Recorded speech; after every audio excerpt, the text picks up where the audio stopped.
This content is brought to you in association with my buddies over at Jam Cards UK. You can find the links to the eBay store and the Facebook page in the description. Hi guys, it's Joe here from Rufioh. Welcome to the channel. If this is your first time here, welcome aboard. You should definitely hit subscribe and the notification bell before we go any further and you realise how fucking garbage this content is. But if this is not your first time on the channel, welcome back. For today's video, we are taking a look at the Gren Maju deck I took to the Manascrew Northampton Regional this past weekend. We unfortunately missed out on a top on tiebreakers, so we ended up finishing like, I don't know, 16th place or something. There's a bit of a weird scenario where one of my results was entered wrong. We managed to correct it at the end, but of course it doesn't factor in tiebreakers and all that kind of stuff, but regardless, something went wrong. We didn't get the top. We probably wouldn't have done even if it was correct anyway, so we miss out on our tiebreakers. So we almost took Gren Maju to a top, which would have been kind of nice, but there we are. So you've seen my previous list. There's not an awful lot of changes, just a handful. The extra deck's still not quite 100% where we want it. There's an awful lot of cards that we could put in that, you know, there's a lot of flex spots, let's just say that much. There's a lot of really good rank 8s out there. There's a lot of packages that can be used. And it really just depends on the tournament we're going to and what we expect to face. Since this was a locals-based regional, like, we're talking, I don't know, 48 player cap or something like that, and the vast majority of the players were people that normally go to our locals anyway, which, to be fair, is kind of stacked, but anyway, I'm going off on a tangent there. The point is that I knew what a lot of people were playing, so I could build with that in mind.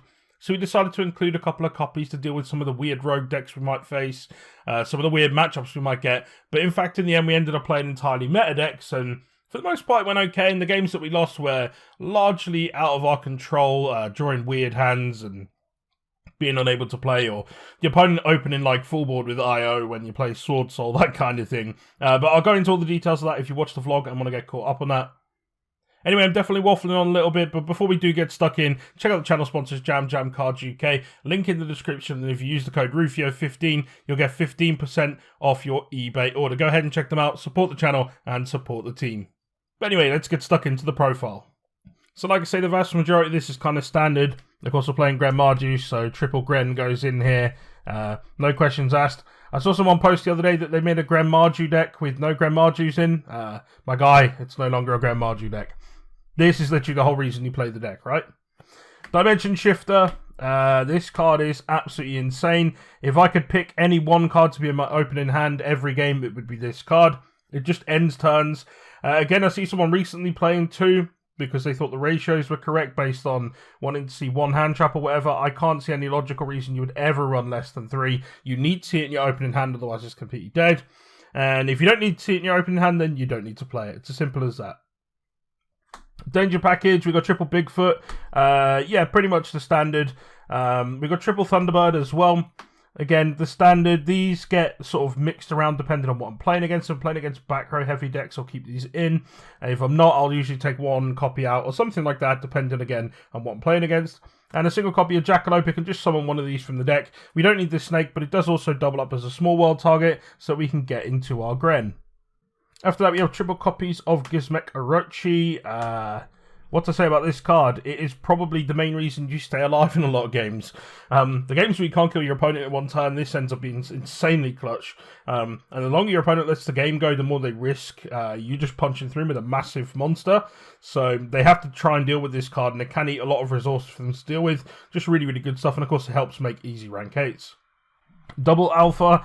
This just depends on what the deck is I'm playing against as to whether it stays in after game 1. But yeah, it's a really strong card. It helps break boards. It's a big body. It's a level 8. Being able to bounce stuff for free is kind of nice. It just forces interrupts as well, which is kind of cute. And then finally, 2 copies of Eater of Millions. This again is another card that gets sided out purely because the cards we have in the side are cards that would conflict with this. Sometimes you do keep it in depending on what we're playing against. Again, if the matchup is kind of tricky, this can help you out those boards.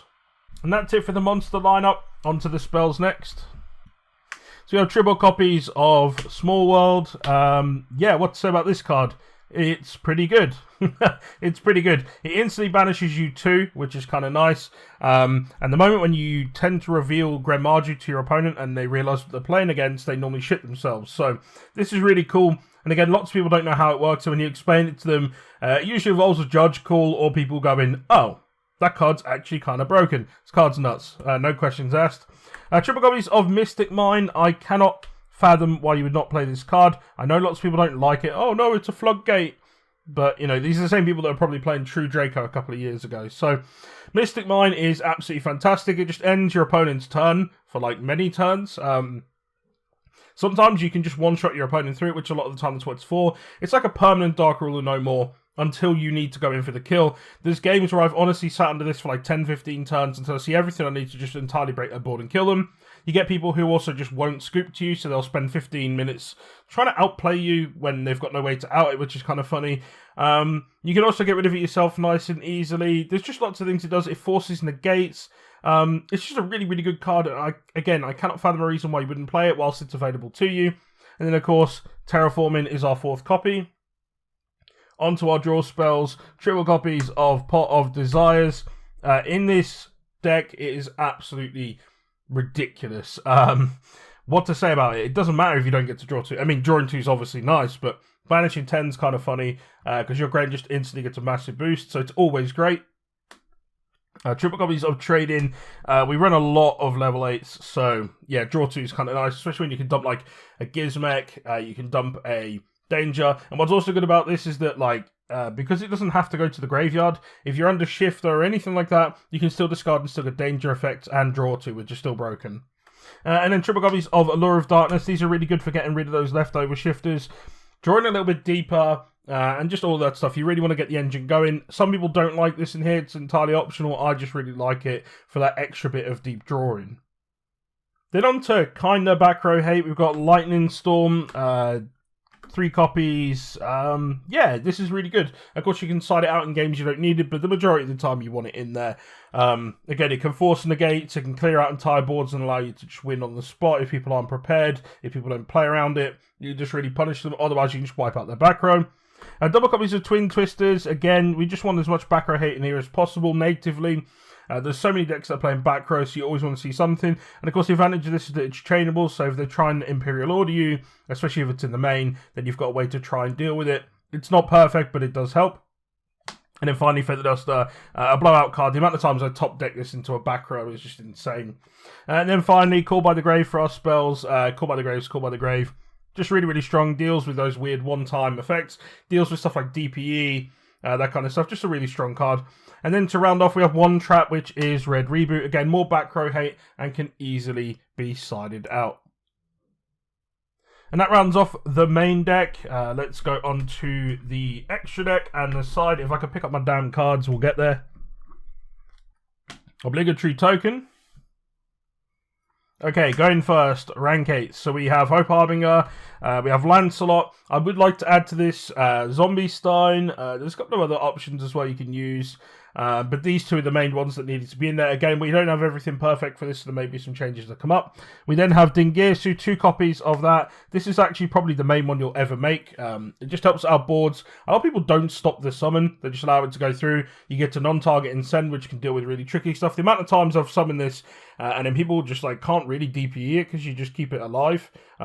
It means that they obviously get to keep their DPE, but then at that point you make a Zeus, and then from there Zeus usually wins against DPE because they have nothing on their field to go with, and that is an interaction that came up where the board gets wiped, and because they don't have anything to destroy, even if they use DPE and then you chain Zeus, they don't get to resolve the DPE. It just goes to the grave, and then it's now dead, and you're winning the grind game from there. So, yeah, again, nobody deals with this card, and it usually punishes them for it.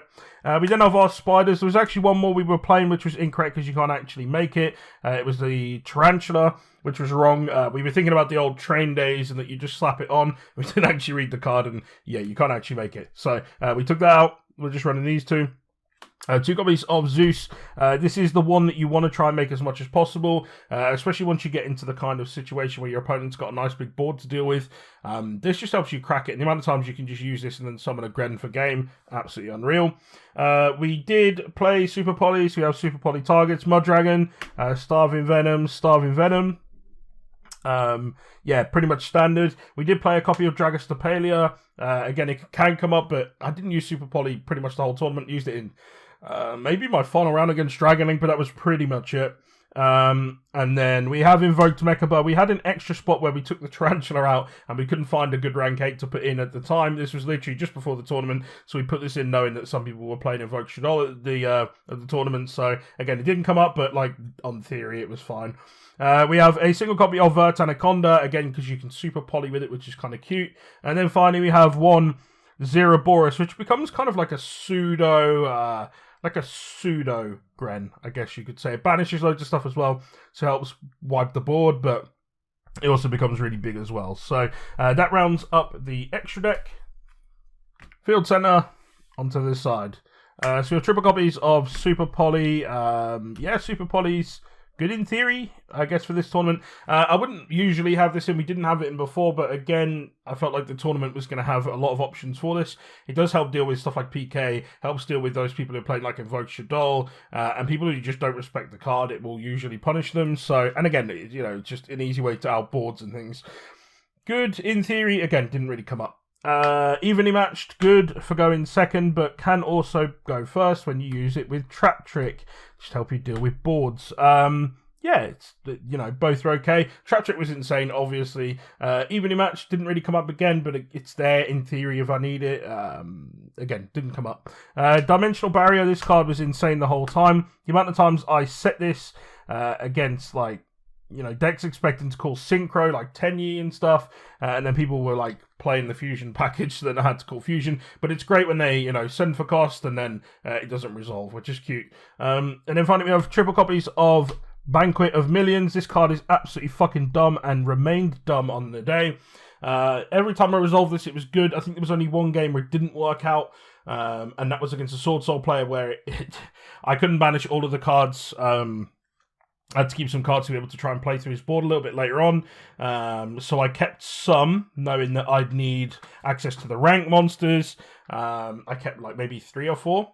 And unfortunately, the ones that he kept were the main synchros, so he was still able to play. Bit unfortunate, but it is what it is. The vast majority of the time, though, this is normally end games. And then, of course, the mandatory one of Imperial Order. This card's ridiculous, needs to be banned, but whilst it's there, again, we're going to have it in the deck.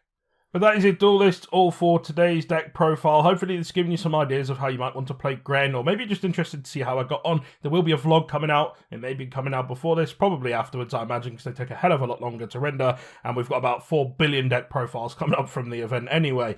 But yeah, just wanted to give you an update on the list I was playing, why I played what I played. For those of you who are playing Gren, here's some ideas maybe you haven't considered, but I'm sure most of you have. Just maybe some other ways to think about it. Anyway, if you made it this far into the video, hopefully you have enjoyed it enough to have hit subscribe, or at least hate it enough that you couldn't possibly look away. Now, if you have hit subscribe, definitely consider hitting the notification bell as well, so you don't miss out on any kind of content, usually out 3 times a week. But anyway, that's enough of your time being taken up. Thank you very much for sticking around. I really appreciate it, and I will see you in the next one.